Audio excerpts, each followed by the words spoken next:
네, 시청자 여러분, 날선 토크 썰전 라이브 시작합니다. 중대범죄수사청, 이른바 한국형 FBI죠. 그러니까 검찰의 수사권을 가져다가 이 한국형 FBI에 주겠다라고 중재안에 여야가 있었는데요. 이 부분을 민주당이 조금 전 국회 운영위원회에서 이 중대범죄수사청을 만들 사법개혁특위에 대한 특위 구성안을 의결했습니다. 이 부분 좀 짚어보도록 하고요. 오늘 문재인 대통령이 국민청원 마지막 답변을 직접 했는데요. 눈에 띄는 발언이 있습니다. 이명박 전 대통령의 사면에 관해서 찬성하는 사람도 많다라는 얘기를 했는데 정말 사면이 되는 걸까요? 짚어보도록 하겠습니다. 오늘 패널은 김성회 신과의 소장 그리고 국민의힘의 김경진 전 의원입니다. 네, 이성대 기자 뉴스설계는 어떤 뉴스를 썰어볼 겁니까? 네, 어제 안철수 인수위원장이 코로나 지원금을 전부 다 주면 굳이 필요 없는 사람은 소고기 사 먹는다. 이 발언 상당히 지금 논란이 커지고 있습니다. 좀 자세하게 뉴스 썰기에서 썰어보겠습니다. 네, 썰전 라이브 인터뷰는요? 네, 다음 달 2일, 그러니까 다음 주 월요일부터 실외에선 마스크를 쓰지 않아도 됩니다. 좀 변화가 있었는데요. 방역 당국의 발표 관련해서 코로나 상황 한번 전문가와 함께 짚어보겠습니다. 네, 썰전 라이브 시작합니다. 3시에 만납시다. 3시엔 놓아줘. 평일 오후 3시엔 썰전 라이브.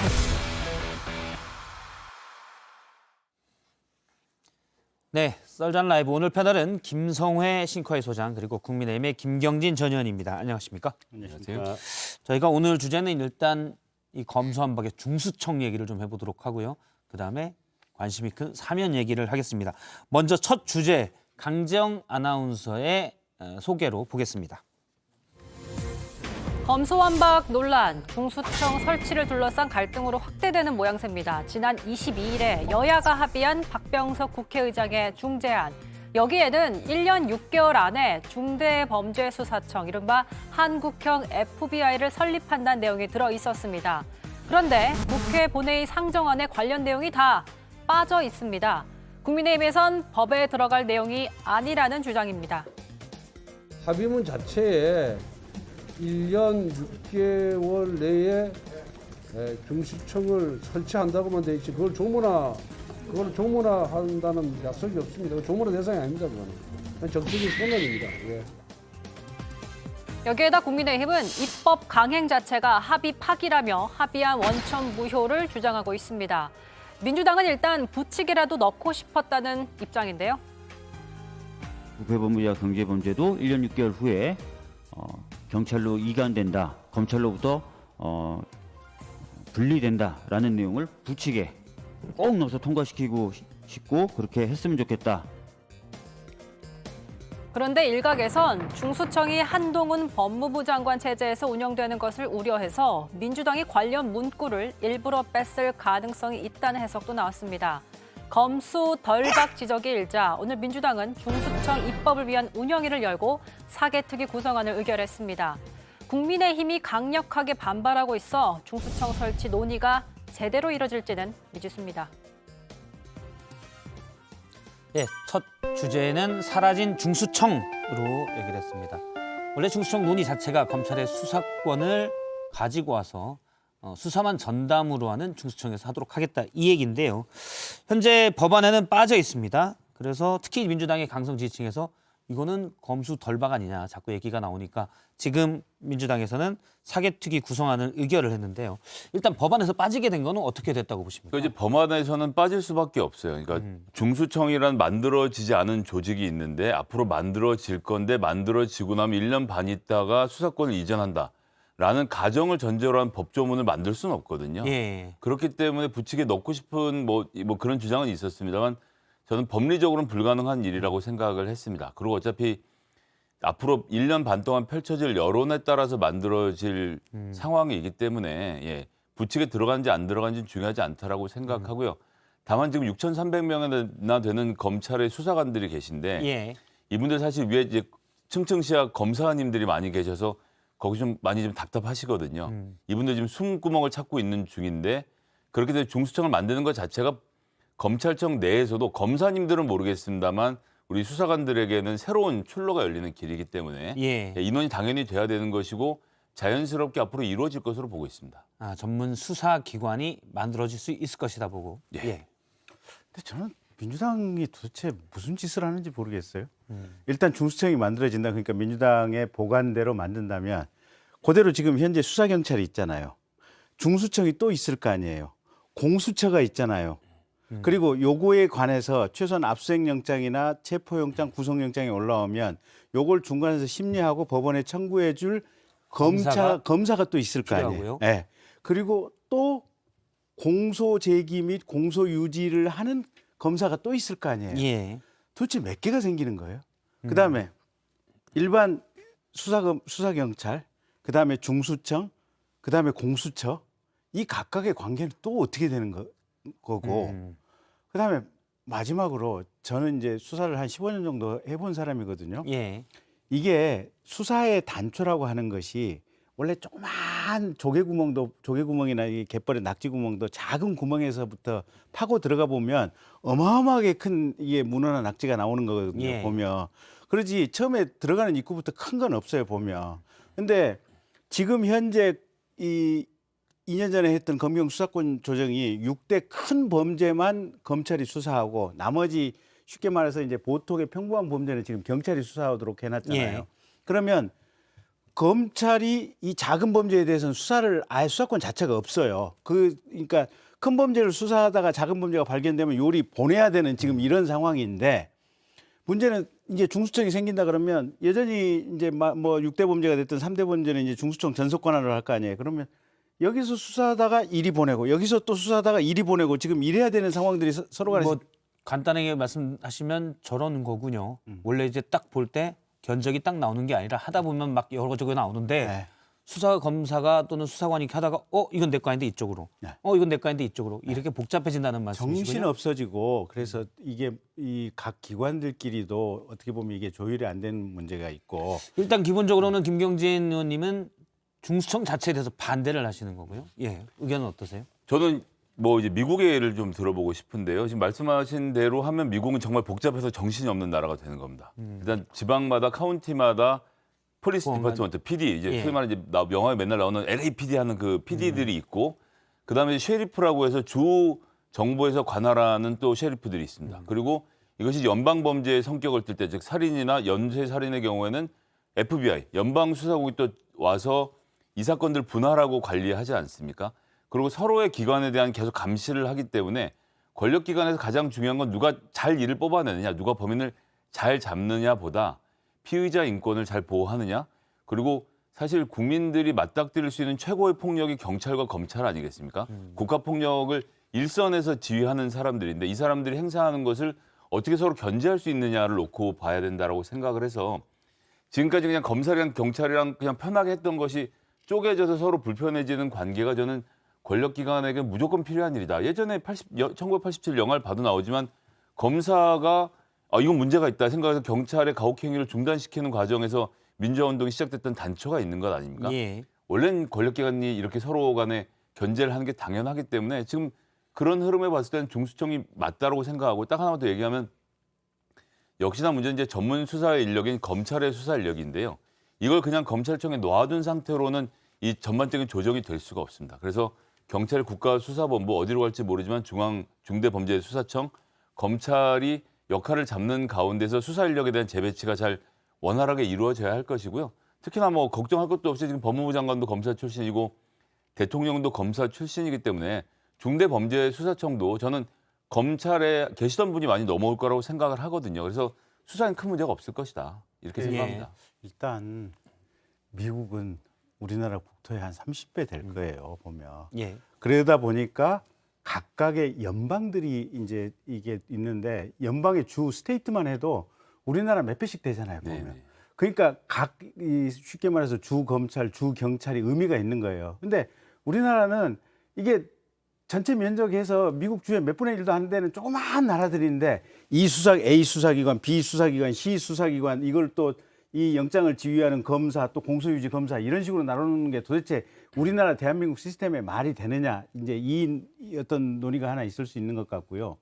그다음에 두 번째 이게 검찰 경찰이 어떻게 보면 인권에 대해서 가해를 한다고 하는 이제 이 전제가 돼 있는 인권 침해 기관이다라고 하는 전제가 돼 있는데 과거 군사 독재 시절에는 김성현 소장님께서 말씀하신 그런 부분들이 분명히 맞는 측면이 굉장히 높았어요. 근데 최근에는 가령 이은혜 씨 사건을 가지고 봐도 본인이 나 변호사 입회 없이는 아무 얘기도 안 해. 나 진술 거부권 행사할 거야. 그러면 검사도 조사할 때 그냥 아무런 얘기를 들을 수가 없습니다. 대부분의 사건들이 특히 무슨 재벌이라든지 돈 있고 힘 있는 사건, 피의자인 사건들 같은 경우는 옆에 변호사 2명, 3명씩 앉아 있거든요. 전직 무슨 검사장 했던 분, 전직 법원장 했던 분들 앉아 있기 때문에 조사를 하고 있는 수사관이나 검사 입장에서 오히려 심리적인 부담감을 느낄 정도로 인권 보장 절차가 잘 되어 있는 것이 현재의 대한민국의 검찰, 경찰의 수사 현실입니다. 그러다 보니까 실제 최근에 있어서는 수사에 있어서 숭숭숭숭 빠져나가는 구멍들이 너무 많은 것이 대체적인 현실이고 특히 지난번에 왜 우리 법무부 차관 힘 있는 범죄자들은 잘 빠져나간다는 그렇죠. 얘기군요. 물론 힘없는 범죄자들 있을 수 있으니까 그분들은 또 어쩔지 모르겠지만. 근데 우리 정인이 사건 봐보세요. 그 피해자가 정말 힘없는 어린 아이였지 않습니까? 근데 경찰이 3번이 신고가 됐었어요. 병원에서 1번, 아동복지기관에서 1번 뭐 이렇게 신고가 됐었는데 다 그냥 넘어갔어요, 보면. 그래서 지금 이런 식으로 수사기관을 찢어서 이렇게 하는 것들이 얼마나 체계적이고 얼마나 효율적이며 얼마나 대한민국의 범죄 단죄에 적합할지 대한민국 현실에 제가 볼 때는 아니라고 봐요. 자, 이제 말씀하신 분은 전 딱 정답 있다고 생각하는데 아까 이제 변호사 중에 검사장 말씀하셨잖아요. 되게 대표적인 검사장에 한 사람이 있습니다. 홍모라고요. 이분 재산이 13억이었는데 은퇴하고 나서 다음에 100억을 보고 그 다음에 또 100억을 벌고 오피스텔을 100채 넘게 소유하게 되시더라고요. 그럼 이분이 정말 법기술이 좋아서 이 돈을 벌었겠느냐. 간단한 거죠. 자, 특수부 사건이야. 누구한테 가면 돼? 아, 그 검사장 최근에 은퇴했다는데 그분한테 갈까? 그럼 거기다 돈을 다 퍼준 거 아닙니까? 그리고 문제는 이분이 뭘 했는지는 알 수 없지만 이게 약효가 잘 받으니까 모든 돈 있는 사람들이 돈 들고 와서 1년에 100억씩을 버는 검사장 출신 변호사가 있는 게 전 세계적으로 이런 사례가 정말 또 있을까? 딱 집중해서 몇 명만 딱 로비를 하고 그 사람들만 잡고 있으면 이것을 또 보여주는 게 지난번에 라임 사건 때 그 김봉현 씨를 했던 검사장 출신의 또 변호사가 자, 내가 오늘 저녁에 술자리 3명 부를 건데 이 중에 라임 사건 팀장이 생길 겁니다. 라고 하고 3명 실제로 룸사롱에 가서 막 비싼 술을 먹고 이러고 있는데 그중에 1명이 실제로 나중에 라임 사건의 팀장을 맡고 저희가 경악하면서 그걸 보고 있으니까 검찰에서는 룸사롱에 갔지만 96만 2천 원어치밖에 접대를 안 받았으니까 큰 문제 없습니다라고 이것도 지금 2020년에 태연하게 넘어가는 검찰들의 모습을 보고 있자라면 자, 이런 권력이 분산되는 건 너무 자연스러운 일이겠죠. 근데 그게 홍모가 누군지는 모르겠고 이 자리에서 실명을 말씀해 주실 수 있으면 말씀을 해 주시는 게 좋겠고 홍만표 검사. 홍만표 예, 검사 예. 그 부분은 나중에 한번 우리가 검증을 한번 해보죠. 뭐 적절하게. 그다음에 2번째 아니, 뭐다 이전에 기사에 언론에 났던데. 이제 예, 많이 나왔죠. 그다음에 그 홍만표 변호사란 분이 그렇게 돈을 벌었는지 안 벌었는지 저로서는 팩트는 모르겠지만 네. 만약에 그렇다고 하더라도 이건 정말로 거의 로또 대박을 맞은 정도의 극히 이례적인 사례고 실제 요새는 그럴 수가 없는 구조입니다. 그러니까 이제 잠깐만 의원님처럼 이제 형사부 출신들이 열심히 하시고 이런 문제가 아니라 잠깐만 좀 들어보죠. 특수부에서 그렇다는 거죠. 잠깐만 좀 예. 들어보죠. 그다음에 3번째는 2020년에 우리 검경 수사권 조정이 있었잖아요. 이제 6대 범죄만 검찰이 수사하고 나머지 대부분은 이제 경찰 전속 수사로 하는 이렇게 쪼개는 이게 형사소송법 이제 법 개정이 있었잖아요. 그리고 나서 1년 후에 지금 그 법이 시행이 돼서 한 지금 1년 3개월 정도 됐는데 그 이후에 과연 그러면 제대로 된 특수수사가 한 건이라도 있었는지. 그러니까 2020년 전까지만 해도 뭐 이게 장관을 했다든지 또는 국회의원 전현직 국회의원이라든지 1년에 최소한 한 10여 건 정도는 그런 고위 공직자라든지 또는 대기업 중견 이상의 어떤 기업에 대해서 분명히 수사가 있었던 것 같아요.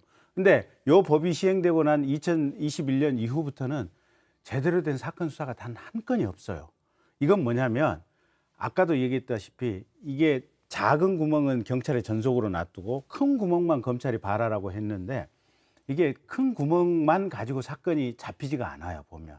그래서 이 사건을 경찰에서 뭐 가령 1차 수사를 하더라도 과거 시스템처럼 검찰로 와서 검찰에서 이걸 다 한번 분석해보고 재검토해보고 하는 과정 속에서 어떻게 보면 사건의 단초라든지 이 증거의 이 첫 단초를 찾아내는 것으로 보면. 근데 그 시스템을 여전히 좀 더 복잡하게 만들어 놓은 거 아니에요, 보면.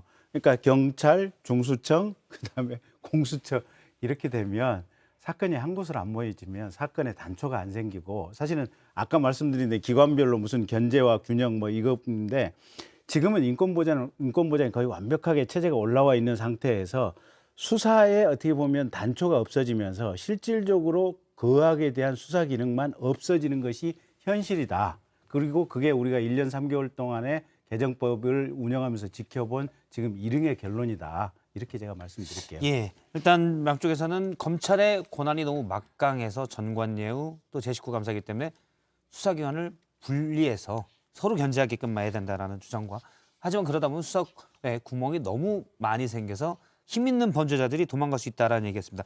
홍만표 전 검사장은 사실은 뭐 한 7년 전, 6, 7년 전쯤이죠. 거액 수임료, 그다음에 신고하지 않은 변호사법 위반 등으로 기소됐었고 대법원에서 2년 내 징역이 확정된 바가 있습니다. 근데 앞서 말한 뭐 100억 원대의 수임료 이 부분은 확인되지 않았습니다. 다시 한번 제가 나중에 확인해서 말씀을 네네. 드리겠습니다. 아무튼 뭐 수임료가 많았다는 얘기는 있었고요. 예. 부럽네요. 부장검사 출신이시긴 한데 예, 알겠습니다. 참 변호사들이 그렇게 참 차이가 많이 나나.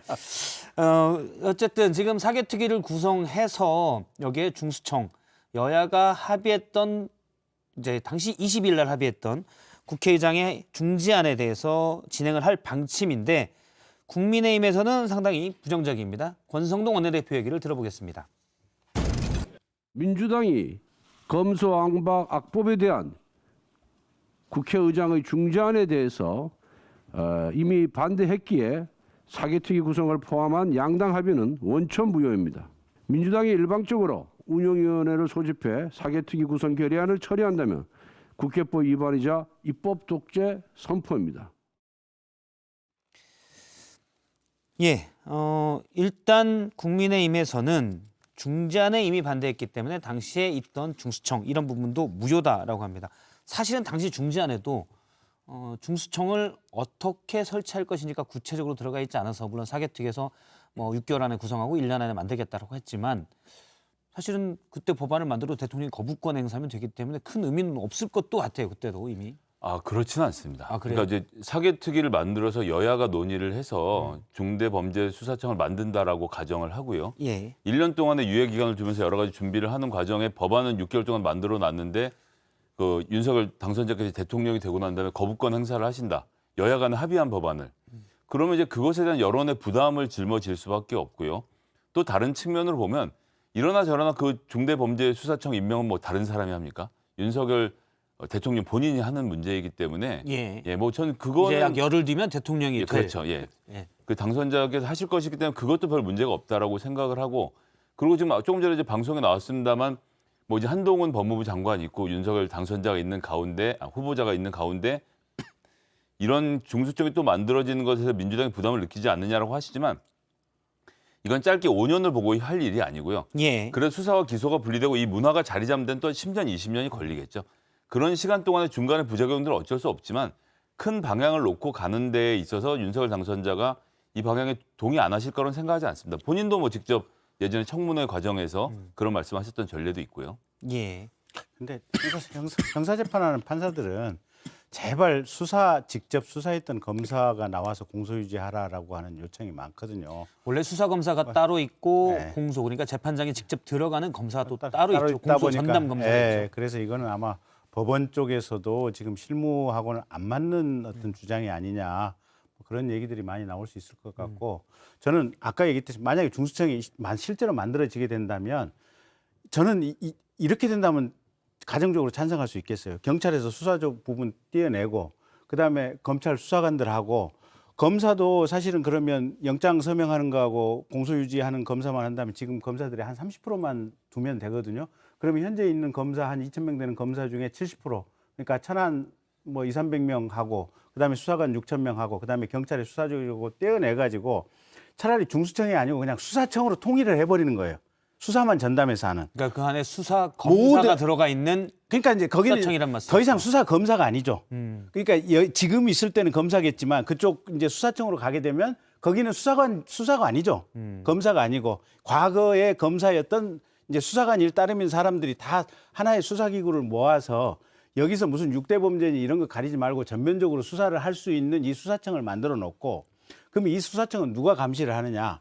공수처에서 이 수사청의 비리만 전속적으로 감시를 하는 이걸 만들어 놓는다라면 저 김경진 개인은 차라리 그 시스템은 찬성할 수 있겠다.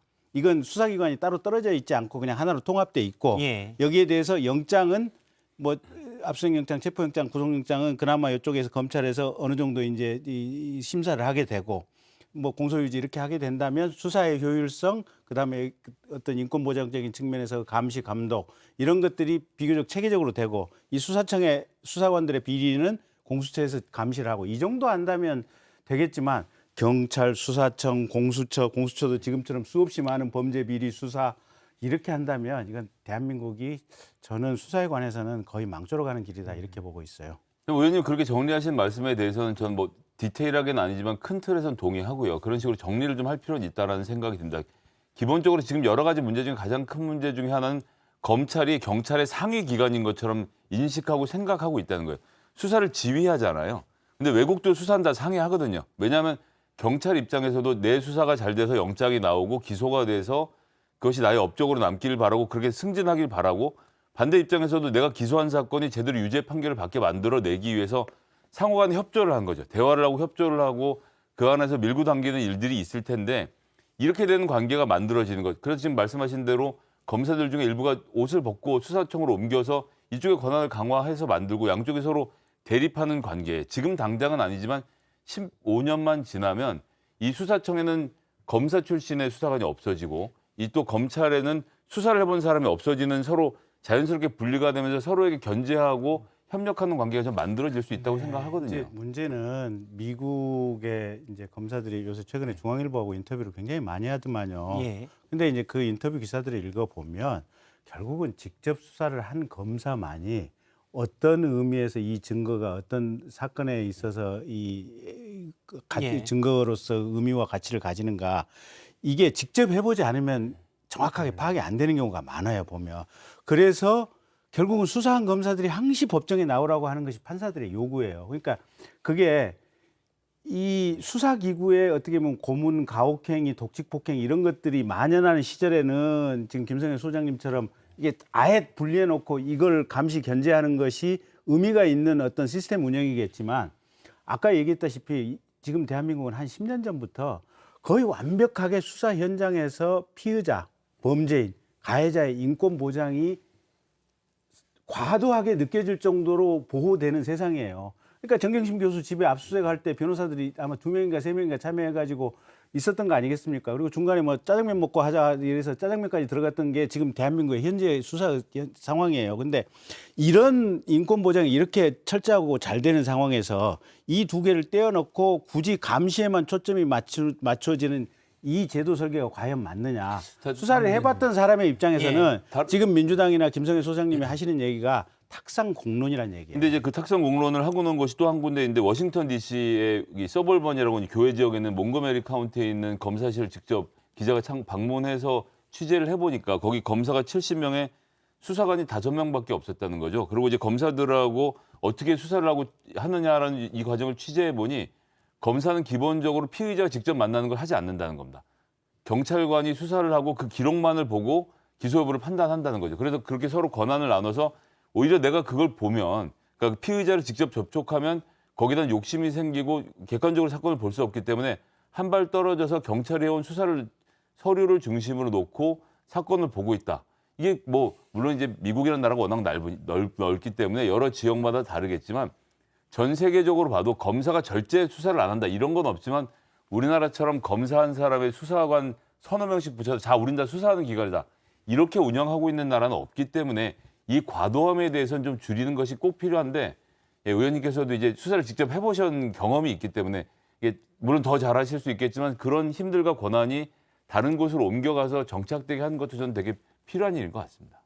예, 알겠습니다. 계속 사실 뭐 제가 논의를 해왔는데 크게는 그런 것 같아요. 검찰의 수사권에 대해서는 이제 너무 검찰의 과도한 권력, 그래서 스스로 견제받지 않는 권력이라는 부분 하나. 그다음에 그래서 수사권을 줄이면 당연히 피해자의 인권, 피해자 인권이 보장받지 않는다. 근데 여기에 대한 거는 또 나오는 얘기가 이제 너무 과도하게 피의자를 마음대로 한다라는 그런 부분도 나올 수가 있을 수가 있고요. 근데 알겠습니다. 이제 뭐 하여튼 이 시각과 그러니까 현재 우리가 어느 땅 위에 발을 딛고 있느냐 예. 이걸 인식하는 것이 핵심인데 지금 민주당이 인식하고 있는 이 어느 땅은 뭐냐면 1980년대 전두환 노태우 시절의 땅이에요. 근데 지금은 2022년의 땅이고 그건 전두환 노태우 시절의 땅하고는 완전히 달라요. 물론 뭐 비리나 이런 과도한 부분이 완전히 없어졌다고 말할 수는 없지만 전반적으로 많이 개선됐다는 주장이신 근데 제가 이제 뭐 하나 실제로 경험한 얘기를 좀 드려보면 이제 민주당 손혜원 의원이 투기 문제로 되게 문제가 크게 됐던 거 기억나실 목포요? 겁니다. 예, 목포에 그랬을 때 문화재청으로부터 자료를 빼돌려서 투기를 했다는 것이 최초의 보도였고요. 그 보도에 의해서 검찰이 수사를 했는데 문화재청을 아무리 털어도 나오는 게 없는 거예요. 자, 목포시청으로 옮기자. 목포시청을 털어도 나오는 게 없습니다. 결국은 목포시장이 예산 관계에 대해서 우리 좀 도와주십시오라고 줬던 문서가 기밀 문서도 아니고 보안 문서란 새로운 컨셉을 만들어내서 그걸로 기소를 해서 재판정까지 가져갔는데 결국 2심에서 그 부분이 전체가 무죄가 됐어요. 아직 뭐 대법원 판결이 남아있긴 하지만 처음에 문화재청의 자료를 빼돌려서 부동산을 산 것 아니냐는 의혹 제기와는 아무런 상관이 없는 결론으로 치닫고 있는 것이죠. 그러니까 예. 이걸 전 이런 상황들을 봤을 때도 너무 과도하게 하는 문화가 지금도 크게 바뀌진 않은 것 같습니다. 아니 손혜원 의원이 전부 무죄가 났나요 2심에서? 그 2심에서 일정 부분은 아니 그건 이제 창성장이라는 공간에 대해서 자기 조카에게 증여한 부분이 증여가 아니라 간접 투자라고 해서 그 부분에 대해서 유죄를 한 것이고요. 투기 부분은 전체 무죄가 났습니다. 아니 그러니까 어쨌든 저는 이게 검사를 했던 사람으로서 일정 부분 이게 유죄가 났다고 한다면 그 수사 자체는 의미가 있는 수사다라고 지금 판단을 하고 있고 특히 무죄가 난 부분도 1심에서 유죄가 났다고 한다면 그거는 판사의 어떤 법리 판단과 시각에 따라서 이건 문제가 있다고 하는 이게 법리상 죄가 되느냐 안 되느냐 지금 이 부분을 따름이지 문제가 있다고 하는 인식은 어느 정도 지금 우리가 생각할 수 있는 게 보편적 상식이잖아요. 그리고 저는 결정적으로 아니 공무원인 국회의원이 왜 개인 사업을 합니까? 난 단 한 번도 그런 생각을 해본 적이 없는데 그 자체만 가지고도 저는 그분이 비난받아야 되고 예. 수사를 받는 데 대해서 겸허해야 된다고 예, 생각합니다. 사업을 한 것은 없고요. 예, 알겠습니다. 그게 사업 아닌가요? 요거 하나만 여쭤볼게요. 김경진 의원님 예전에 검사 생활 15년 하셨으니까요. 수사청이 만들어지고 기소권이 없는 검사다. 네. 수사청으로 예전에 검사했다고 빙의를 해서 네. 가시겠습니까? 수사 청에. 그게 아마 검사들 중에 한 6, 7화는 갈 거예요. 아, 그래요? 나는 수사하고 싶다라고 하는 검사가 있고 검사들도 그러니까 근데 이제 사실은 검사라는 거에는 기소권을 가지고 있는 거잖아요. 아니 근데 근데 기소권이 없는데 수사를 하고 싶어하는 검사가 있어요. 아. 그쪽에 자기가 더 땡긴다 아니면 내 적성이 거기에 맞다. 내 DNA다. 현장에서 증거 찾아내고 이게 경찰과 같은 역할을 하는 것이 내 본질적인 DNA다라고 이제 그 자기 규정을 하는 검사들이 있을 수 있고 그게 아니고 나는 이게 법률 집행이나 법 조항이 제대로 집행되는지 요걸 판단하고 판사에 가까운 DNA를 가지고 있는 검사도 있고 그래서 검찰 내부도 의외로 좀 다양성이 있어요. 보면. 할 사람도 충분히 있을 것이다.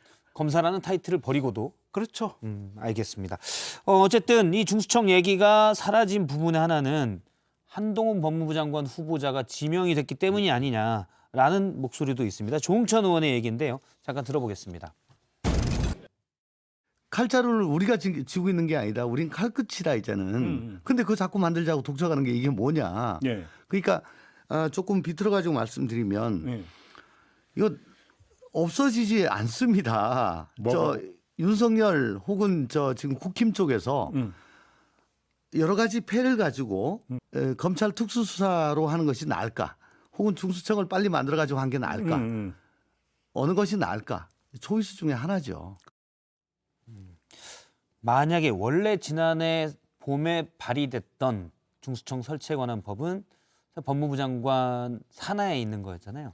중대범죄수사청 황운하 의원의 안은 아니었고요. 그건 이제 독립적인 기구로 어디에 놓는지 여부를 정하지 않았고 이수진 의원의 특별수사청의 경우에는 법무부 산하로 넣는 것으로 해서 그 안들에 대해서 어디로 가는 것이 좋냐라는 의견이 많았는데 법무부로 넣자는 얘기는 여전히 아까 전에 그 얘기 검찰 수사관들이 옮겨오기가 법무부 산하에서 좀 더 부드럽지 않겠느냐는 의견이 좀 많이 있었죠. 예.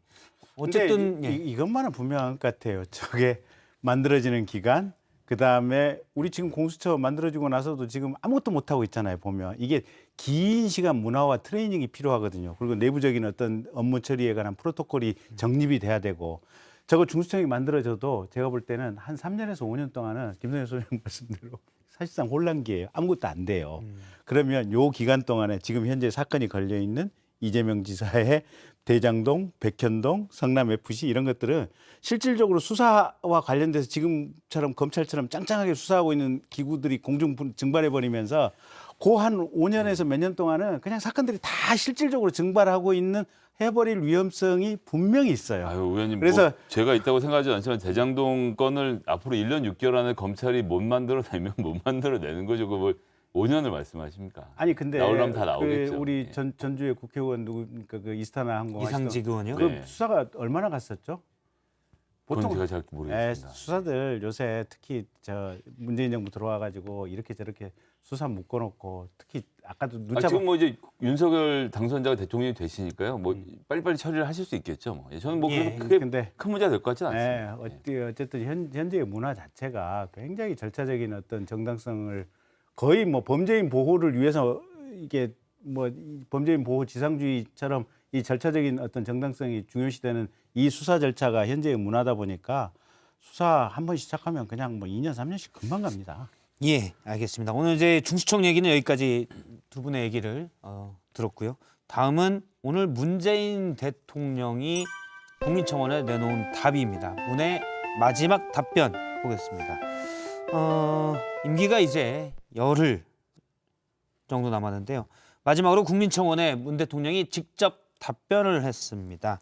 이 중에서도 이명박 전 대통령 사면에 대한 얘기가 눈에 띄었는데요. 직접 들어보겠습니다.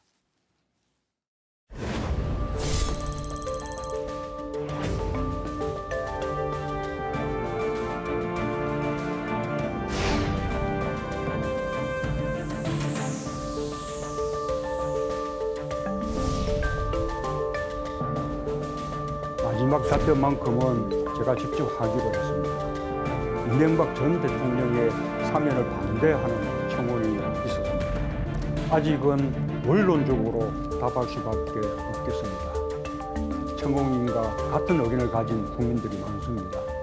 반면에 국민 화합과 통합을 위해 사면에 찬성하는 의견도 많습니다. 사법 정의와 국민 공감대를 잘 살펴서 판단하겠습니다. 예, 문재인 대통령의 말, 사법 정의와 국민 공감대를 잘 살펴서 판단하겠습니다라고 했기 때문에 판단, 이건 검토하고 있다라는 말로 일단 들립니다. 이명박 전 대통령이 사면될까요? 예상은 어떻게 하십니까? 예상이라는 게 불가능한 거 아닙니까? 사실은 모든 의견들이 다 올라가서 대통령 한 사람이 오롯이 판단하는 문제이기 예. 때문에 뭐 예상은 불가능한데 저는 안 하는 쪽이라고 생각하고 있습니다. 안 한다. 예, 그러니까 안 하고 끝날 것 같다라는 생각입니다. 저도 모르죠. 모르는데 최소한 예. 사법 정의와 국민 공감대를 얘기하셨잖아요. 국민 공감대를 뭘로 측정할 것인가가 이제 관건이긴 한데 여기 나오는 지금 갤럽 여론조사를 보면 예. 50.5%가 반대더라고요. 근데 재밌는 것은 당신의 성향이 보수냐 진보냐 그것도 아마 물어보는 항목이 있었다는 것 같아요.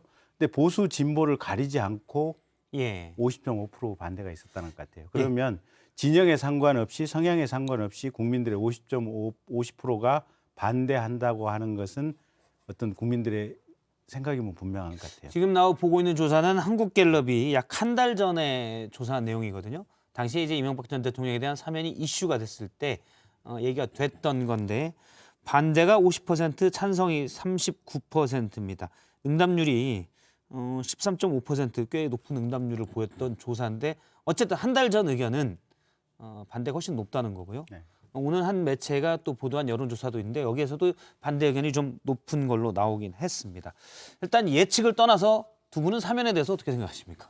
그러니까 딱 그 말씀대로 이제 사법 정의와 국민 공감대 두 가지를 놓고 봤을 때 이명박 대통령이 정치범이 아니잖아요. 무슨 정치적인 의견을 주장하시다 그렇게 되신 것이 아니고 변호사비 대납 등 이 경제사범에 가까운 상황인 건데 예. 이런 분에 대한 사면 지금 할 이유가 별로 없다라고 생각을 하고 또 반면에는 그럼 계속 그렇게 가둬 두자는 것이냐는 주장을 하실 수 있는데 마침 지난해 11월에 이거 12월이었군요. 윤석열 당선자께서 연합뉴스와 인터뷰 과정에서 이명박 박근혜 두 대통령에 대한 사면하겠다. 그리고 안 된다면 국민들 여론이 안 좋다면 내 국민 여론을 설득하겠다라고 공약하신 바가 있어요. 저는 누차 계속 말씀드리지만 사면은 대통령의 의지이기 때문에 사면을 하겠다고 의지를 세우셨던 윤석열 당선자께서 대통령이 되고 나서 판단해서 하시면 되는 문제다라고 생각하고 있습니다. 저는 그냥 일반론으로서 예. 사면 안 하면 안 할수록 좋죠. 사면을 안 하면 안 할수록 법원의 좋다. 판결대로 집행하는 게 법의 정의죠. 그러면 이제 저희가 이제 가장 뭐랄까요? 이명박 전 대통령 얘기를 했는데 일단 뭐 사면이 만약 된다면 5월 8일 부처님 오신 날 문재인 대통령의 임기 마지막 전날에 될 가능성이 큰 것으로는 현재 알려지고 있습니다.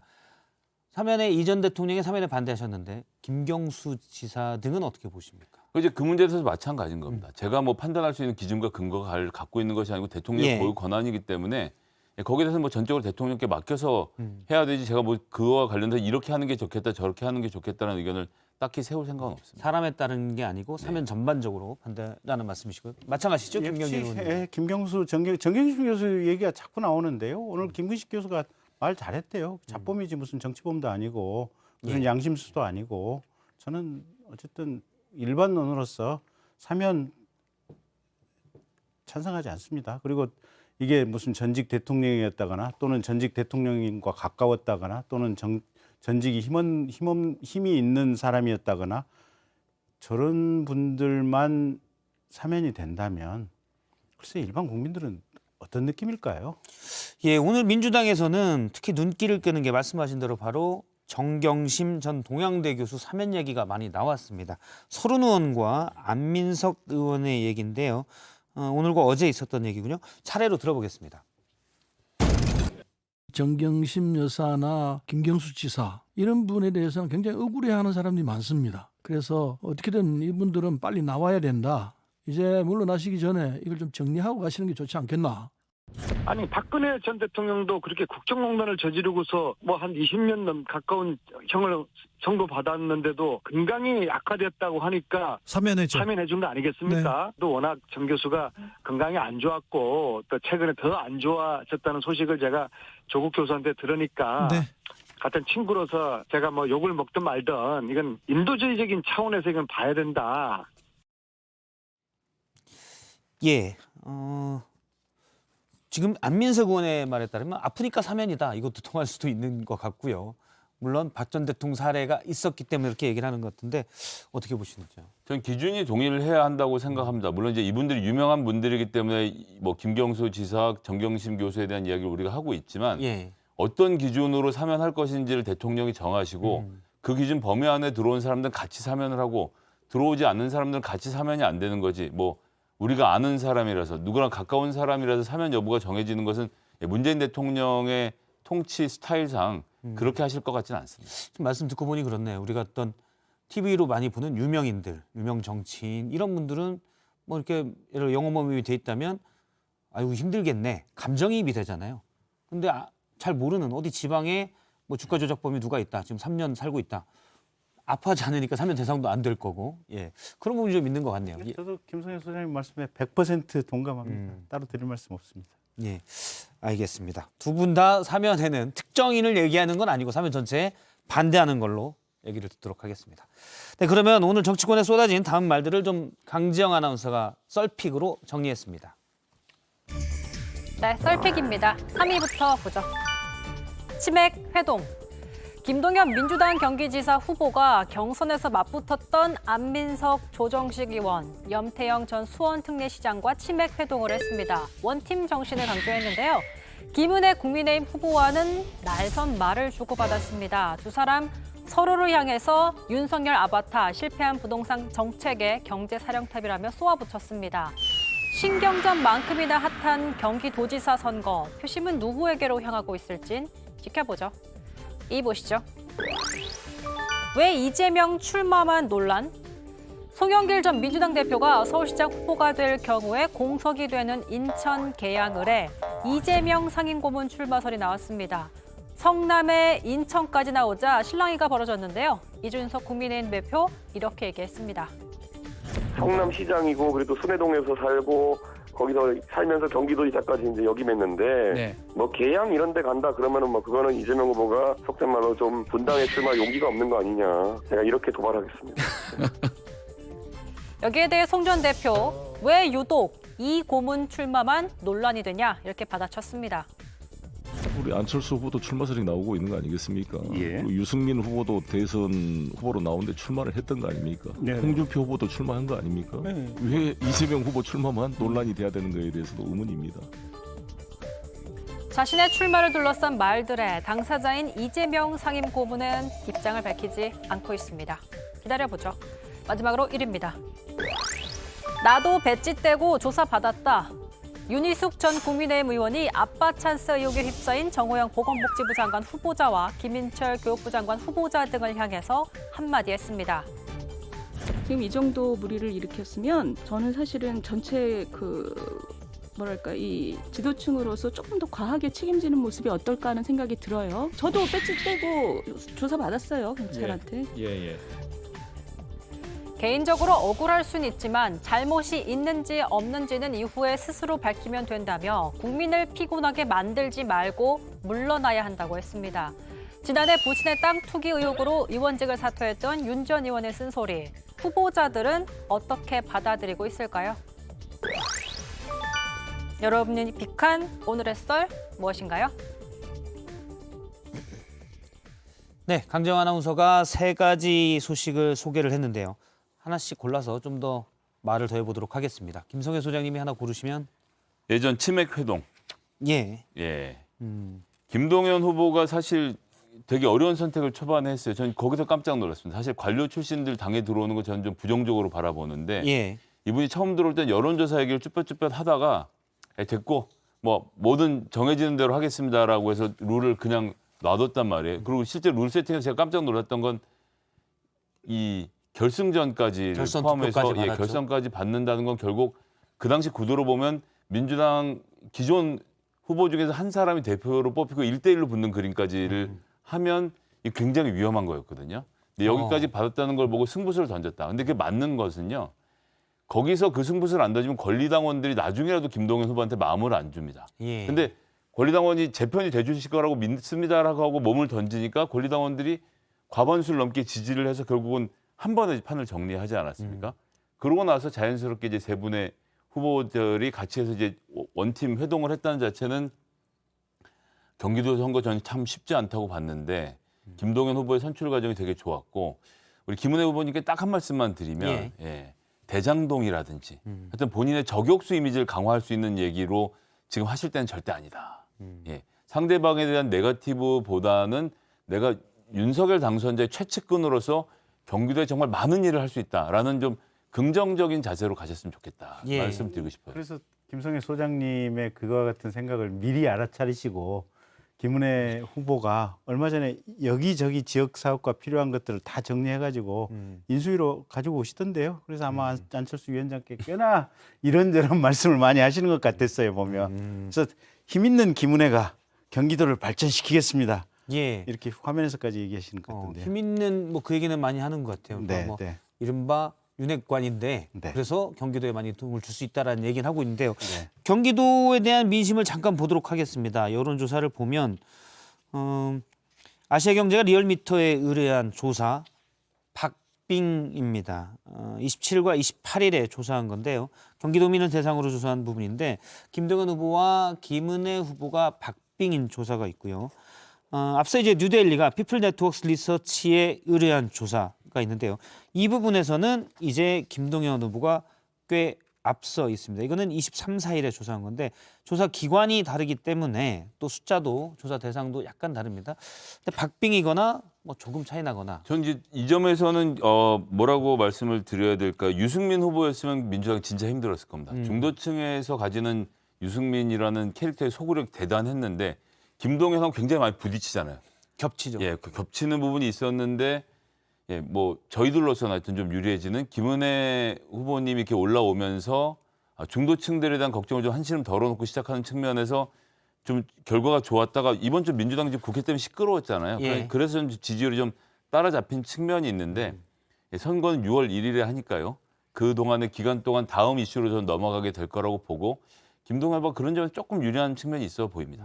근데 요 여론조사가 여기에 7.8% 차이 났던 것은 물론 이제 조사 기관도 다르지만 예. 23, 24일이거든요. 그리고 비슷한 수치로 오히려 살짝 0.6% 앞선 여론조사는 27, 28일이에요. 예. 그러니까 어쨌든 이제 이 국힘 당내에서 경선이 있었고 유승민 후보가 탈락하고 나서 약간의 아쉬움들이 좀 있었던 것 같아요.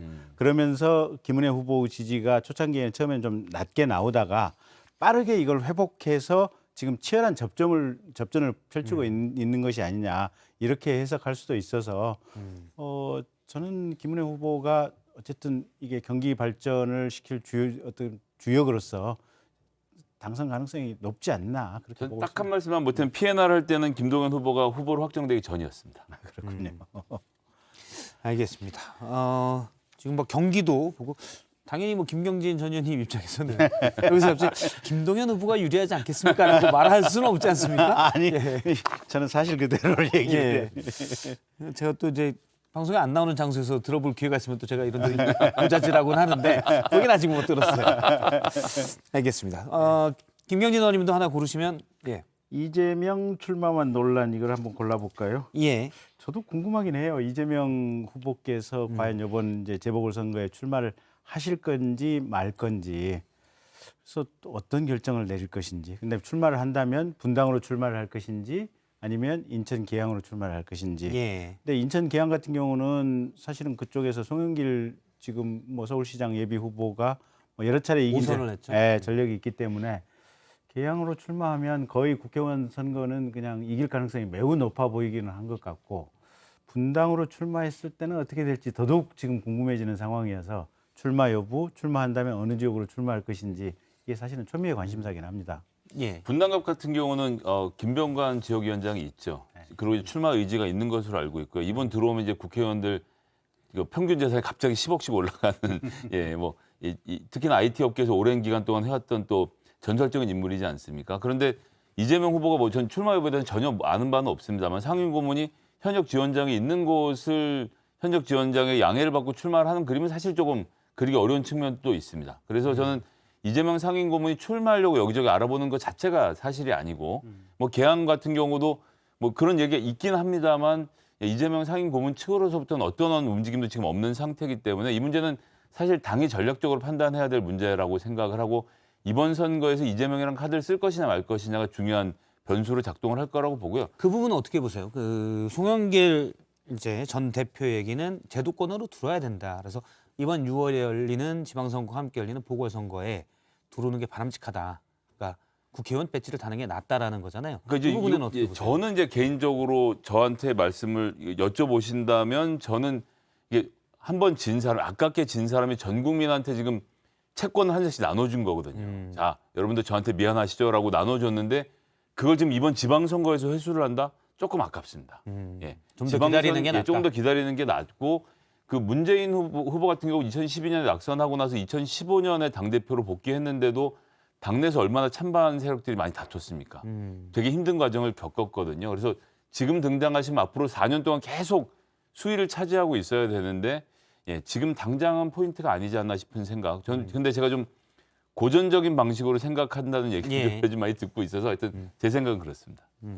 일단 제가 참고로 말씀드리면 인천 계양은 지난 대선 때 계양 구 전체로 갑을을 안 따지고 을이 이제 비게 되는데 구 전체로 봤을 때 52대 43으로 당시 이재명 후보가 더 득표율이 높았던 것이고요. 제가 계양 을에 속하는 동네 계산동과 계양동의 득표율을 좀 봤거든요. 합산을 못해서 그냥 이렇게 말씀드리는 건데 득표율도 좀 비슷하게 나온 것으로 보입니다. 분당갑 지금 김은혜 후보의 원래 지역구죠. 분당갑은 뭐 서현동 여기에 판교동 등이 들어가 있는데 55대 42로 윤석열 후보가 지난 대선 때 득표가 훨씬 높았습니다. 분당 전체가 그랬고요. 분당갑도 제가 쭉 동별로 득표를 보니까 그 정도 차이가 나겠더라고요. 그래서 그러니까 민주당 지지층, 국민의힘 지지층을 놓고 보면 이 두 지역구가 확연히 다르긴 합니다. 예.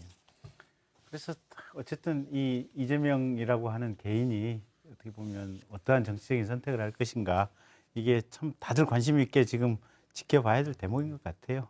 근데 저 개인적으로는 모르겠어요. 근데 사실 송영길 지금 서울시장 예비 예. 후보가 나오는데도 이재명 고문의 뜻이 많이 작동을 했다. 이른바 명심. 예, 그다음에 경기도의 김동연 후보로 선출되는데도 결국은 이재명 고문의 뜻이 작동했다. 이런 얘기들이 돌잖아요, 보면. 이렇게 돌고 있을 바에는 차라리 그냥 나와서 국회의원 출마하고 그다음에 당선되면 뭐 당대표를 그냥 곧바로 해서 배후에서 뭔가 조정을 한다기보다는 본인이 직접 그냥 대놓고 당당하게 하는 것이 낫지 않나 그런 생각도 해봅니다. 일단 뭐 두 분의 의견을 종합하면 같은 편에서는 안 나오는 게 좋다. 상대편에서는 나오는 게 좋다. 그런 거 할까요? 적진에서는 나오세요라고 얘기하고 있기 때문에 혹시 이재명 고문이나 측근이 보고 있으면 두 분의 의견을 분석을 해서 전화를 하면 될 것 같습니다. 이재명 후보가 잘 되길 바라는 건 아니잖아요. 솔직히. 다 사람 다 잘 돼야죠. 잘 되길 바라는 겁니다. 알겠습니다. 네, 오늘 들은 말씀 여기까지 듣겠습니다. 고맙습니다. 세시엔 뭐하죠? 라이브. 3시엔 뭐하죠? 썰전 라이브. 이제는 3시 시청자 제일주의 썰전 라이브.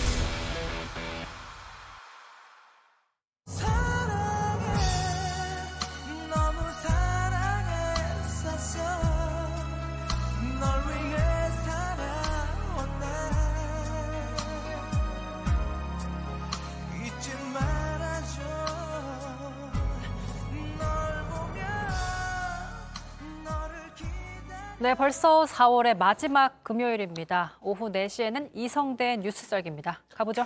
네, 오늘 준비한 재료 바로 보겠습니다.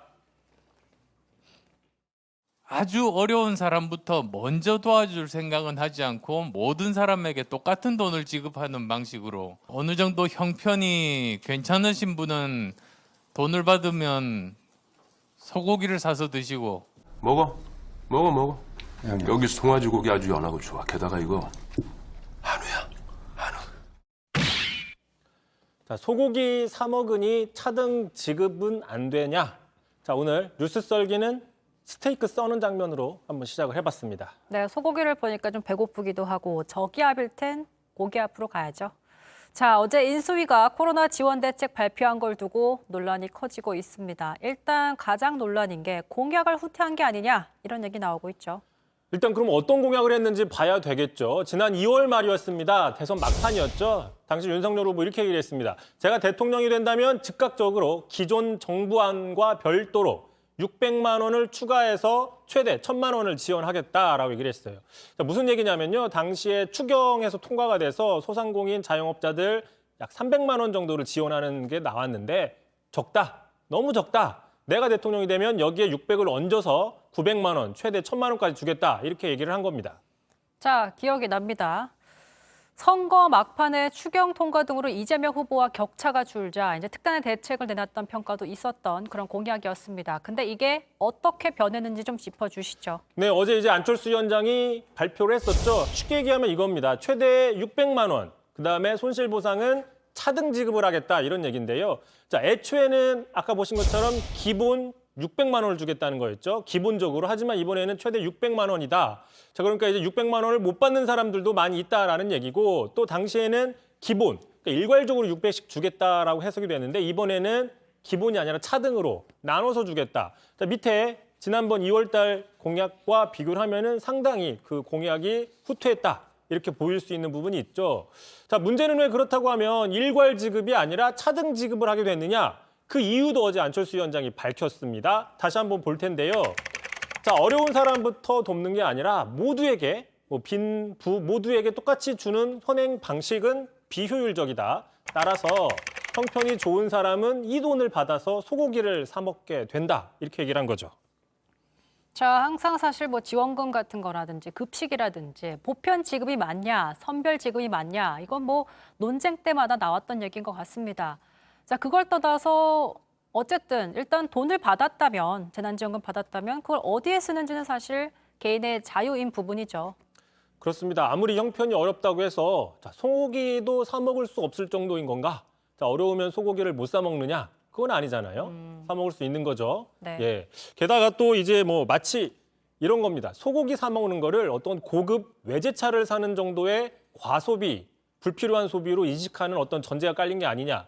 또는 소고기를 사 먹는 거를 세금을 받아서 흥청망청 쓰는 도덕적 해이 정도로 인식하는 게 아니냐. 이런 식의 비판들이 나올 수 있는 거죠. 네. 개개인의 소비 성향을 근거로 그 지원금을 차등으로 주겠다라는 이 주장은 정당성이 좀 약하다.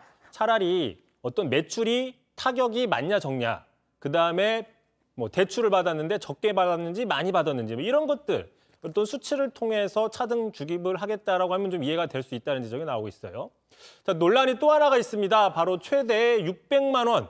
아까 보셨죠? 하지만 이것도 지금 결정된 게 아니라는 겁니다. 자, 그 추산치일 뿐이고요. 구체적인 액수는 아직 밝히지 않았는데 한번 들어보시죠. 정확한 차등 액수는 우리 추경 발표 시에 추후에 발표를 할 계획입니다. 예단해가지고 저희가 얼마가 나왔으니 얼마를 빼면 얼마 정도 드리겠다. 아직은 그렇게 말씀드릴 수 없는 상태입니다. 코로나 손실 보상 종합 대책을 발표하는 자리였는데 물론 첫 번째 처음으로 한 그런 자리이긴 했지만 정작 제일 관심사 구체적인 지원 액수는 밝히지 않았습니다. 그렇습니다. 지금 그러니까 어제 그 발표 대책 내용이 뭐냐면 그러니까 얼마를 주겠다, 얼마를 지원하겠다 이런 것보다는 그동안 총 피해 액수가 얼마였는지 발표하는데 조금 더 집중한 게 아니냐라는 분석이 나오고 있어요. 특히 어제 안철수 위원장이요. 그동안의 총 코로나로 인한 피해 액수가 얼마인지 발표를 하는데 상당히 과학적이고 객관적으로 분석을 했다 얘기를 했거든요. 먼저 들어보겠습니다. 정확하게 저희들이 계산해 본 결과 54조 원 정도를 이 소상공인과 소기업이 손실을 봤다는 것을 알게 됐습니다. 이건 지금 뭐 우리가 정말 처음으로 이런 숫자들을 계산을 해낼 수가 있었습니다. 네, 들어보신 것처럼 상당히 자평하는 느낌이잖아요. 자, 피해액 추산하는 거 중요합니다. 상당히 중요하죠. 자, 그런데 왜 피해액을 추산하겠습니까?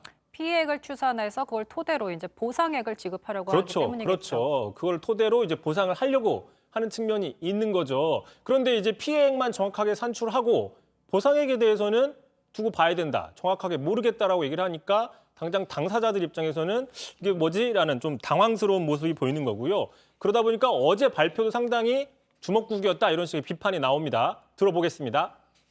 그래서 어제 발표 브리핑하는 거 자체도 사실 뭐 대학생들이 과제 발표하듯이 한 2시간 준비하면 할 수 있는 PPT 자료를 얘기하는 것 같은.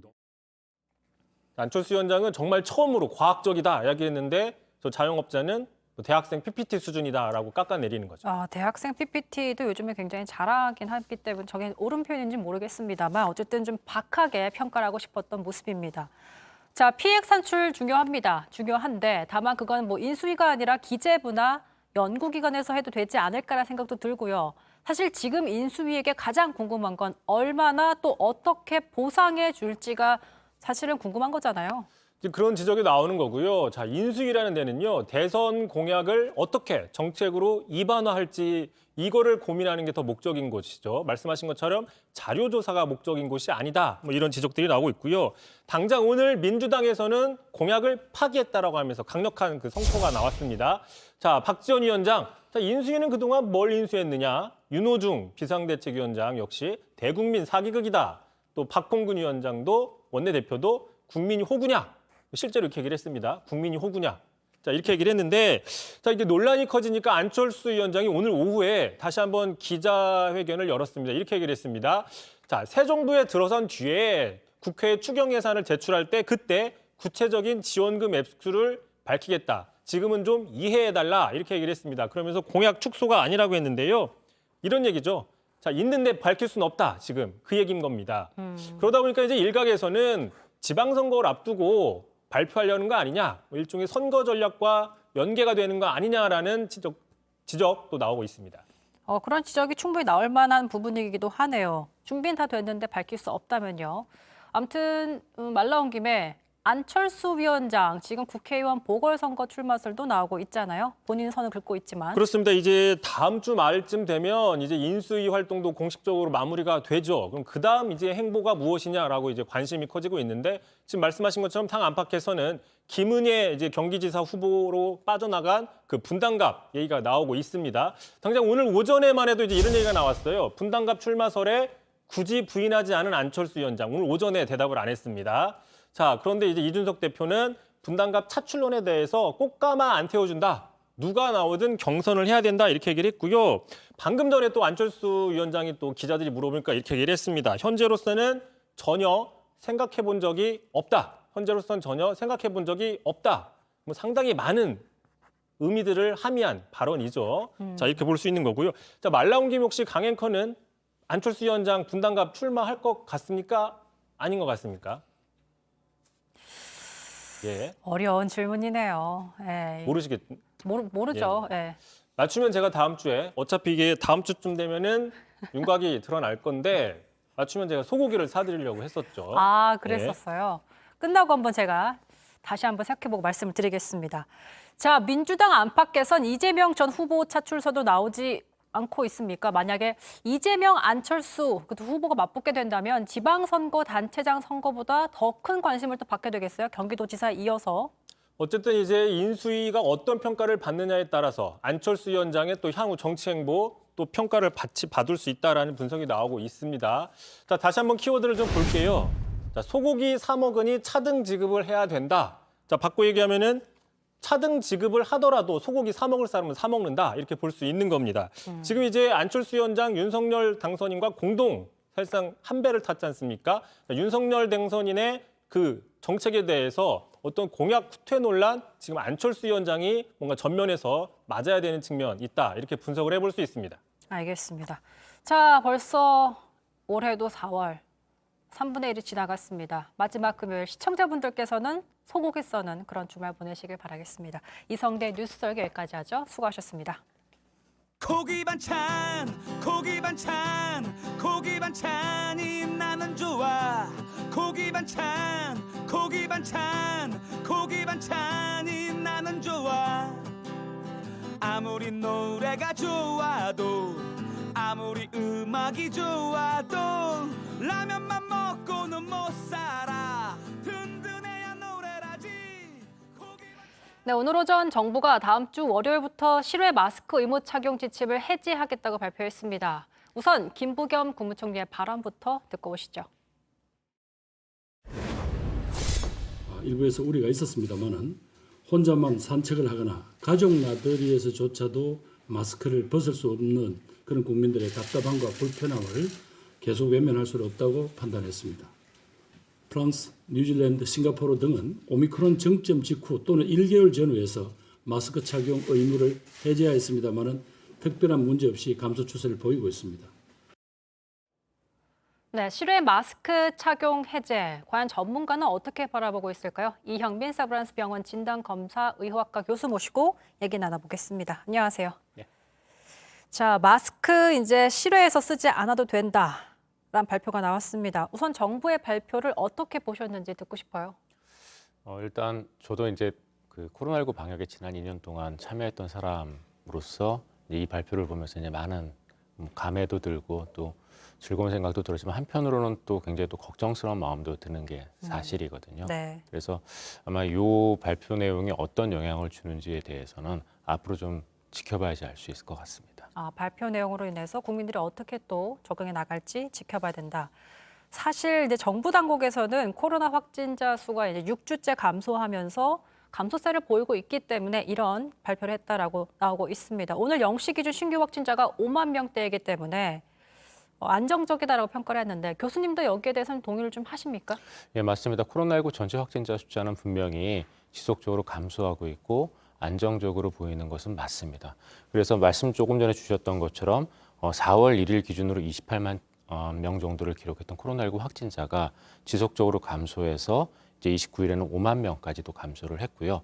최고 정점이었던 3월 중순하고 비교를 해보면은 그때는 한 50만 명이 약간 넘었을 걸로 저희가 생각을 하고 있는데 거의 한 10분의 1 정도 수준까지 감소를 해서 안정적인 거는 맞습니다. 근데 이제 문제는 이 확진자의 규모와 동시에 또 중요한 게 이제 사망자가 될 텐데요. 네. 지금 사망자 같은 경우에는 어저께 136분이 돌아가셨고요. 이번 주 내내 하루 평균 118분이 지금 돌아가셨거든요. 이렇게 놓고 보게 되면은 지금 현재 사망자 숫자는 확진자 숫자가 10분의 1까지 감소했는 데에 비해서 한 3분의 1 정도까지밖에 감소를 안 한 상황입니다. 그리고 또 여전히 하루에 지금 100분 넘는 사망자가 나오고 있는 상황이기 때문에 전체적인 확진세의 규모 자체는 또 그 성향 자체는 안정적이지만 사망자라는 측면에서 보면 아직까지도 많은 분들이 지금 희생되고 있는 그런 지금 상황이기 때문에 좀 주의가 필요한, 아직은 주의가 필요한 그런 시기라고 저는 생각을 하고 있습니다. 그러니까 전문가께서는 아직은 그래도 사망자 수가 3분의 1 수준으로밖에 줄지 않았기 때문에 100여 명이 이제 사망하고 계시기 때문에 지금 걱정과 우려를 보이고 계십니다. 근데 지금 오늘 발표한 걸 보니까 50명 이상 모이는 실외에서는 그래도 마스크를 써야 되잖아요. 우선 전반적으로 해제가 되지만. 근데 그러니까 일각에서는 이런 얘기들을 하잖아요. 시쳇말로. 아니 식당에 들어가면은 밥 먹거나 이럴 땐 다 벗고 먹고 나와선 쓰는 이 모습이 뭐가 소용이 있느냐. 논란이고 모순이다라는 얘기들 많이 하시는데 그렇기 때문에 이제 실외 마스크를 굉장히 반기는 국민들이 좀 많은 것 같습니다. 근데 50명 이상 모이는 실외 다중 이용 시설에서 마스크를 써야 된다는 그 기준, 50명이란 그 기준도 사실 저는 어떻게 선정된 것일까라는 의문도 들고요. 근데 밀집된 것 자체만으로도 사실은 이제 밀집하는 경우도 많기 때문에 그것도 좀 감염 위험이 좀 있지 않을까라는 우려의 목소리들이 있거든요. 여기에 어떻게 생각을 하시는지요? 말씀하신 게 분명히 맞고요. 두 번째 질문부터 답변을 드리면은 아무리 실외라고 하더라도 밀집하게 되면 분명히 감염 위험성이 올라가는 거는 맞습니다. 다만 이제 한 가지 실내하고 다른 점은 우리가 바이러스에 노출될 때 감염되는 것은 바이러스에 노출된 모든 사람이 감염되는 건 아니고요. 어느 정도 일정량 이상의 바이러스에 노출돼야 감염이 되거든요. 네. 그럼 그렇게 놓고 보면은 분명히 실내는 바이러스의 어떤 농도 자체가 굉장히 높게 유지가 될 가능성이 높기 때문에 분명히 감염 위험성이 훨씬 높고 실외는 그런 측면에서 본다면 자연 환기가 되기 때문에 실내에 비해서는 바이러스의 감염 가능성이 낮은 거는 맞습니다. 그래서 분명히 실외 쪽에 감염 가능성이 낮은 거는 맞지만 한편으로는 우리가 이러한 실내에서처럼 그렇게 고농도로 바이러스가 유지가 되지 않더라도 코로나19에 감염된 사람의 비말을 직접적으로 맞는 상황이 되면 즉 어느 정도 안전한 거리를 유지할 수 없는 상황이 되면은 말을 하거나 노래를 부르거나 하는 상황에서 직접적으로 나온 비말에 노출될 수밖에 없게 되거든요. 그래서 이런 경우는 아무리 자연환기가 되더라도 직접적인 비말에 노출될 수 있는 가능성은 여전히 남아있기 때문에 말씀하셨던 것처럼 밀집해 있는 상황에서는 당연히 감염 가능성이 낮다 하더라도 여전히 남아있는 상황입니다. 그래서 그런 거를 고려했을 때 분명히 실외 마스크 착용을 해제하는 거는 염려스러운 부분이 있는 게 맞거든요. 그래서 이런 부분들 때문에 제가 이제 처음에도 잠깐 우리가 이제 상황을 지켜봐야 되겠다라는 말씀을 드렸던 거고요. 그리고 이제 인원에 대해서는 이 50명이라는 인원에 대해서는 사실은 의학적 근거, 과학적 근거는 없습니다. 다만 이렇게 아마 숫자를 설정을 한 것은 사람들이 모이는 경우에서는 분명히 그 안에서의 집단 감염의 가능성이 훨씬 더 높아지기 때문에 어느 정도 전파가 일어나더라도 대규모의 어떤 감염 전파가 되는 상황은 막겠다라는 의도로 지금 생각이 되거든요. 그래서 아마 50명이라는 인원 설정을 둔 걸로 생각이 됩니다. 그러니까 50명 정도면 어쨌든 대규모로 모일 가능성이 높은 곳이니 그 정도로 산정한 것 같다라는 말씀이시죠? 알겠습니다. 자, 사실 근데 다음 주 월요일부터 당장 해제가 된다고 하더라도 국민들께서는 사실 좀 우려 있는 분들은 여전히 마스크를 쓰실 거거든요. 이게 마스크 해제가 의무화가 해제된 것이지 이제 쓰지 마세요가 아니기 때문에 사실 근데 그런 사이에서도 나 홀로 마스크를 쓴다고 해도 예방 효과가 충분히 또 있을까라는 생각도 하실 것 같거든요. 여기에 대해서 좀 얘기를 해주신다면요. 말씀하신 부분이 되게 중요한 부분이거든요. 저희가 이제 마스크 같은 경우에는 제일 효과적인 건 감염된 사람이 쓰는 게 제일 효과적입니다. 왜냐하면 바이러스가 나오는 출구를 막는 게 가장 효과적이지 들어올 수 있는 입구를 차단하는 거는 굉장히 입구가 많기 때문에 쉽지 않은 그런 행위이거든요. 그래서 분명히 코로나19에 감염된 사람이 마스크를 쓰는 게 제일 효과적이고 그리고 코로나19는 무증상 감염이 많고 그다음에 증상 발현 전에도 바이러스 배출이 가능하기 때문에 전체 국민들이 사실 마스크를 지난 2년 동안 써왔던 거거든요. 그런데 이거를 이제 일부 증상 있는 사람들에 한해서만 마스크를 착용을 한다거나 하게 되면은 분명히 어느 정도 무증상에 의한 감염 전파는 일어날 가능성이 높고 그게 이제 미국이나 유럽 쪽에서 처음에 2020년 초반에 경험을 했던 사례들이거든요. 아까 이제 김부겸 총리 발언 중에서 우리보다 먼저 실외 마스크 착용을 해제했던 프랑스나 또는 뉴질랜드, 싱가포르 같은 국가 예를 들었는데요. 사실 프랑스 같은 경우에는 실외 마스크 착용을 해제한 2월 2일 날 해제를 했는데 그러고도 어느 정도 코로나19 확진자 숫자가 감소한 건 맞습니다. 맞는데 이러한 마스크 착용과 같은 이러한 행위들, 사회적 거리두기나 이런 것들은 보통 효과가 나타나는데 2주에서 4주 정도가 걸리거든요. 그런데 프랑스 같은 경우는 2월 말부터 다시 또 코로나19 감염자가 늘었습니다. 늘었고 그 오미크론 최정점보다는 낮았지만 그래도 하루에 대략 한 20만 명 정도의 코로나19 확진자가 나오는 소규모의 또 유행을 겪었다가 이제 다시 또 감소하고 있는 추세이거든요. 그다음에 뉴질랜드 같은 경우에도 분명히 마스크 착용을 해제하고 난 이후로는 어느 정도 지금 코로나19 확진자의 감소세가 좀 둔화된 걸로 지금 보이거든요. 그래서 분명히 어느 정도 영향은 있을 걸로 생각이 되기 때문에 말씀하셨던 것처럼 이 실외 마스크 착용이 법적으로는 저희가 이제 더 이상 이 마스크를 착용하지 않더라도 제재를 가지 않겠다라는 그런 발표를 하기는 했지만 정부 쪽에서 계속 그래도 실외 마스크 착용을 권고한다라고 하는 부분이 바로 그런 것들이거든요. 그런데 이게 과연 법적으로 마스크 착용을 권고하지 않았을 때, 강제하지 않았을 때 얼마나 많은 사람들이 마스크 쓸지에 대해서는 미지수이기 때문에 그런 부분에서 향후 한 달에서 2달 정도 저희가 아마 주의 깊게 지켜봐야 될 걸로 생각이 됩니다. 그러니까 얘기를 좀 들어보면 어쨌든 본인이 좀 증상이 있다라고 느껴지면 어쨌든 마스크를 써주는 게 의무가 해제는 됐지만 써주는 게 맞겠다라는 생각이 좀 드네요. 한편 인수위에서는 또 이런 입장을 발표했습니다. 시기상조다, 과학적인 방역인지 근거된 얘기인지 의문이다. 타당한 지적이라고 보십니까?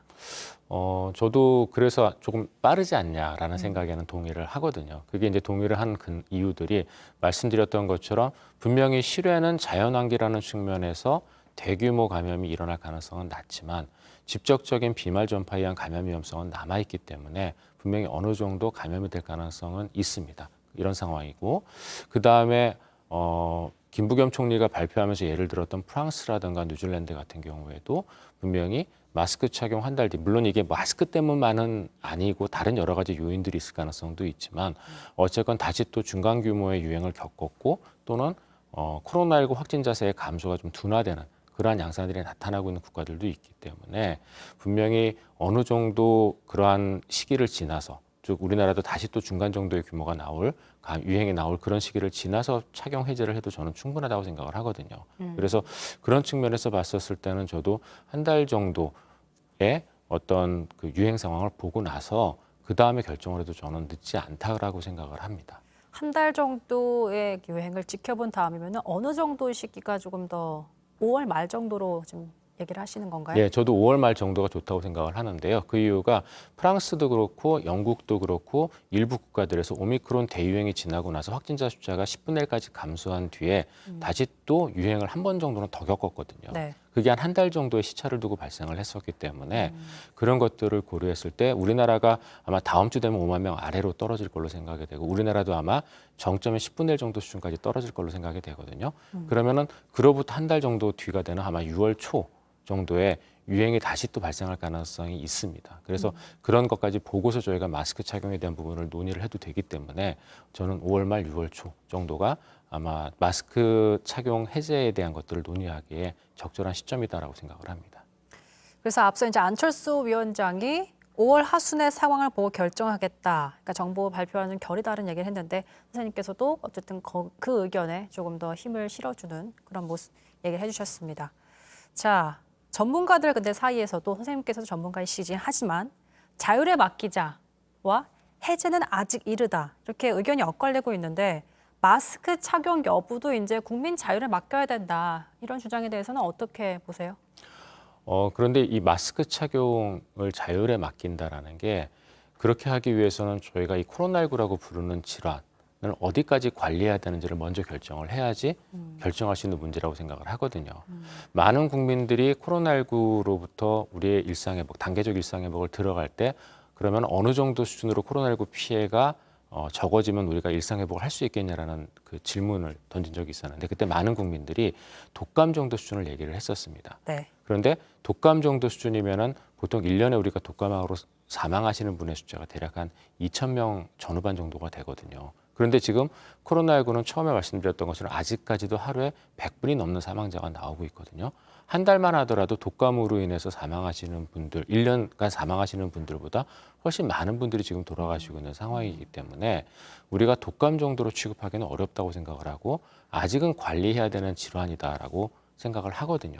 그러면 그렇게 놓고 봤을 때 과연 마스크라는 거를 자율적으로 착용하게 하는 것이 과연 이 질환을 효과적으로 관리하는 데 있어 갖고 어느 정도 영향을 줄 것인가 저는 좀 부정적으로 볼 수밖에 없거든요. 왜냐하면 증상이 있는 사람도 분명히 마스크를 착용을 해야 되는데 우리가 마스크 착용에 대해서는 그동안 익숙하지 않은 그러한 관습들이 있기 때문에 착용하지 않는 분들도 있을 수가 있고 그다음에 두 번째로는 증상이 없는 분들도 역시 코로나19 감염 전파가 가능하다는 측면에서 그런 분들 같은 경우에 당연히 마스크 착용을 안 하게 될 가능성이 훨씬 높거든요.